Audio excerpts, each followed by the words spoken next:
বিশেষ করে আমাদের ওইদুল ভাইয়ের উপরে বেশিরভাগ টার্গেট ছিল যে একে জাহানে ছড়াতে, জাহানে মেরে দিতে হবে।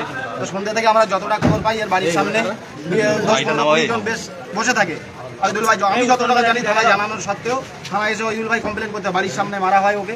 ফের কাঁটাডাঙ্গা কিছু দূর বাইকে ওরা আসে 3-4 জন, বাইকে কাঁটাডাঙ্গা রাস্তায় ফেলেও মারা হয়। আমি যখন গিয়ে পৌঁছি তখন যে রাস্তায় লুটিয়ে পড়ে আছে, আমরা সেই অবস্থা তুলে দিয়ে প্রশাসন আশ্বাস দিয়েছে যে কারিমুল একে আগে জিরেনগাছা হসপিটালে নিয়ে যা, তারপরে যতটুকু করণীয় আমরা করবো। আমি সেই পুলিশের আশ্বাস, তাদের কথা শুনে কোনো রকম বিশৃঙ্খলা না, কোনো প্রতিবাদ না করে, রাস্তায় না দাঁড়িয়ে আমরা চাইলে পারতাম কাশীপুর থানায় রাস্তা অবরোধ করে আমরা বডি রেখে আমরা করতে পারতাম, ওইদুল ভাইকে রাস্তায় শুয়ে রেখে আমরা আন্দোলন করতে পারতাম। পুলিশকে সম্মান দিয়ে আমরা কিচ্ছু করিনি। আমরা আগে প্রাথমিক স্বাস্থ্য যে পরীক্ষা, যতটুকু রাস্তায় বমি করছিল সেই অবস্থায় আমরা নিয়ে এসেছি। এখন কাশীপুর থানার দ্বারস্থ হবো, কাশীপুর থানা কি প্রশাসন ব্যবস্থা নেয় আমরা তারপরে আরজি কলেজ নিয়ে যাবো।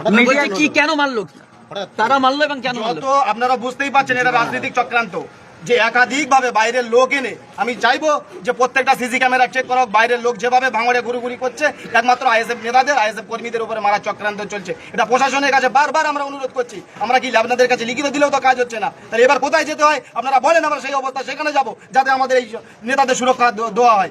কারা চক্রান্ত করছে? টিএমসি নেতারা চক্রান্ত করছে। রাতের অন্ধকারে যারা ন্যায্য খবর তুলে ধরছে তাদেরকে রাতে অন্ধকারে আক্রমণ করার চেষ্টা, কি বলবেন শাসক?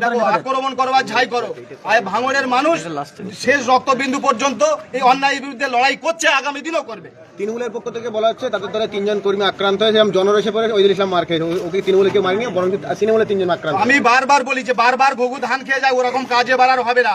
এবারে ঠিক লোকের গায়ে হাত দিয়েছো, কোথায় যেতে হয়, কতদূর নিয়ে যেতে হয় আমরা যাবো। বারবার নাটক করে হসপিটালে শুয়ে পড়া এবার আর হবে না। পরিস্থিতি ওইদুল ভাই যা, সময় কথা হবে তাদের সাথে। সোশ্যাল মিডিয়ায় কিছু বক্তব্য দেখেন, ওইদুল দা বক্তব্য, সেখানে তৃণমূল নেতারা বক্তব্য, কি বক্তব্য পাল্টা বক্তব্য, এই করে নতুন করে ভাঙড়ে আবার উত্তেজনা, কি মনে করেন? দেখো, কথার বক্তব্য হবে তাই বলে কি জাহানে মেরে ফেলবে নাকি? যদি সেটা সেরকম মনে করে, আমি তো বারবার বলছি কোনো কর্মীদের নয়, ফেস টু ফেস নেতা আসুক, কোন নেতা আসবে, ফেস টু ফেস লড়াই হবে তার সাথে। ভাঙড়ের মানুষ শান্তিতে ঘুমাক আমরা চাই।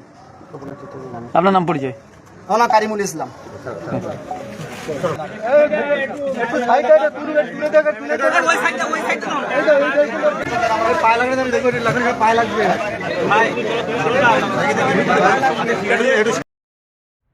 RNTV Public. Welcome to each of you. Follow the channel and watch the videos and like them and share them.